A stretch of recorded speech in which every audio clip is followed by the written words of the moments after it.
All right. Welcome back, everyone, for another deep dive. You know, as you rack up dives, get more experience under your belt, you start feeling pretty good about your skills. Yeah. And that's awesome. Experience it's really invaluable in the diving world. But you know what? Sometimes experience can make us a little too comfortable. Yeah. And that's where things can get a little dicey. So today we're diving deep, no pun intended, on a topic that's especially crucial for those of us who've got a bit of experience. Overconfidence. It's funny how that works, right? It's like the more we feel like we've got a handle on things, the more susceptible we become to letting our guard down. Exactly. It's like our brain's way of saying, okay, hotshot, you think you're so good. Right. Let's see what happens when we push it a little too far. But, we're not just talking about bruised egos here when it comes to diving, are we? No, not at all. Overconfidence, it's not just some abstract concept. In diving, it's a major factor in accidents, even among, those experienced divers we were just talking about. So it's really about staying safe out there. Yeah. And in order to do that, we need to really unpack this whole overconfidence thing. So when we talk about overconfidence in diving, what are we actually talking about? Well, I guess you could say it's that gap between how good we think we are as divers and our actual skill level. So like our internal gauge is a little bit off. Exactly. Yeah. And it's not always about being arrogant or overestimating our abilities on purpose. It's more about this subtle shift where our perception of risk, it just gets a little bit wonky. Okay. So I'm guessing there are certain situations underwater where we as divers are kind of more prone to this overconfidence creeping in. What would you say those are? Oh, absolutely. I mean, think about, for example, familiarity bias. You're at your local dive site, the one like the back of your hand. You've probably done this dive 100 times. Same entry point, same depth. You know what to expect. It's easy to slip into autopilot mode, right?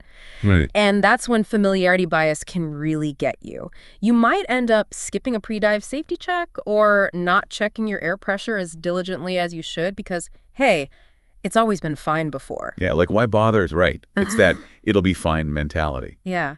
And that's the thing, though. Conditions change, equipment can malfunction, and we've got to be prepared for that. You bring up a good point. It's like that favorite hiking trail of yours, the one you could walk with your eyes closed, Yeah. until you trip on a route that definitely wasn't there before. Okay, so complacency is a no-go. What else you got? Any other red flags for overconfidence?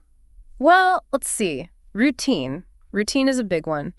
When we've done something countless times without a hitch, it's so easy to let our guard down a little, maybe skip an equipment check here, rush through a safety procedure there, because, hey, nothing's ever gone wrong.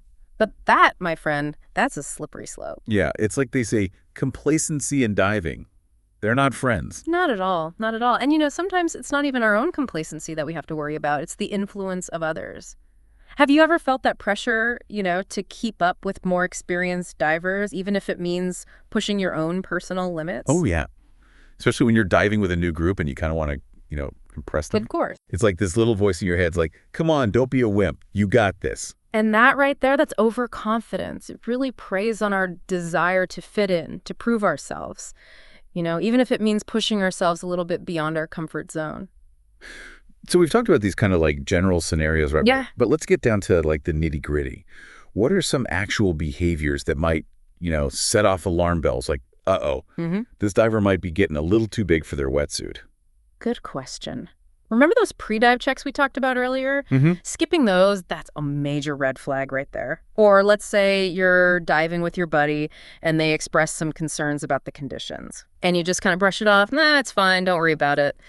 That kind of dismissiveness, that can be a sign that overconfidence is starting to cloud your judgment a little bit. It's like we trick ourselves into thinking that it can't happen to me. Yeah. But, as we all know, these choices, they have consequences. And to kind of illustrate that, we've got a story here, and it's a tough one, but it's so important for understanding what's at stake when we're talking about overconfidence. Yeah, sometimes we need those stark reminders. Absolutely.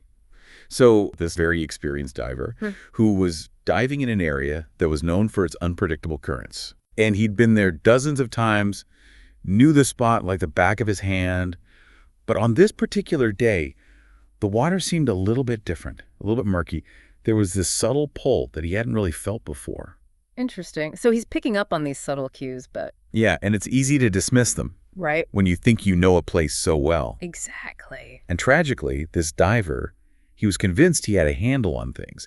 didn't heed those warnings, those subtle signs, and ended up getting caught in a strong current that pulled him away from the reef and deeper than he'd ever been in that area. And that's the thing about overconfidence. It can happen to anybody, no matter how much experience you have. The ocean demands respect every single time. Every single time. And what's heartbreaking is that this situation, it could have been prevented.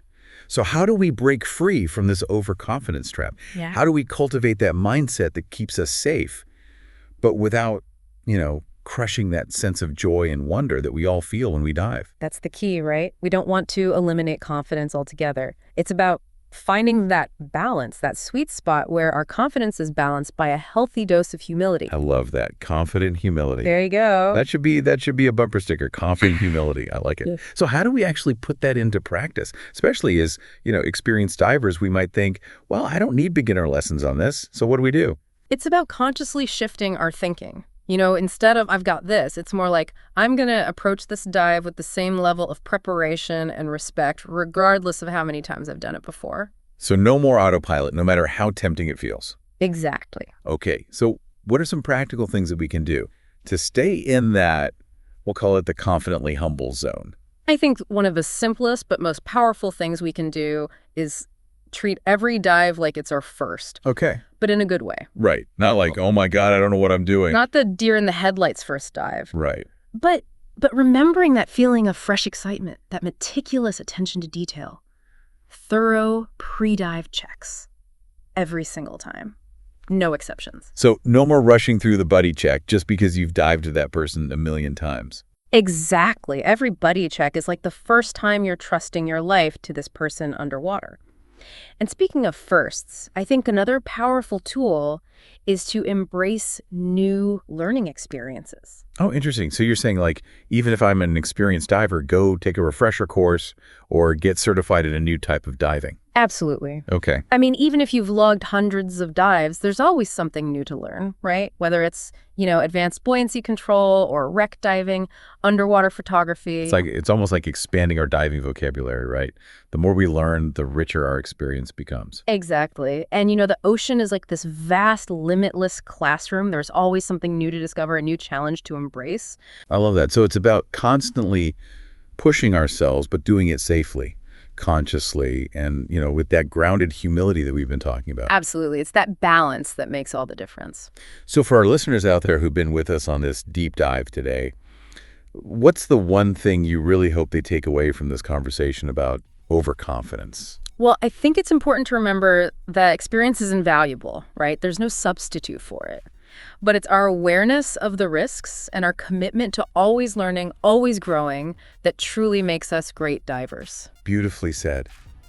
It's about approaching every dive, every single time, with that deep respect for the ocean, for our own limits, and for this incredible privilege that we have of experiencing this amazing sport. I couldn't agree more. Dive safe out there, everyone.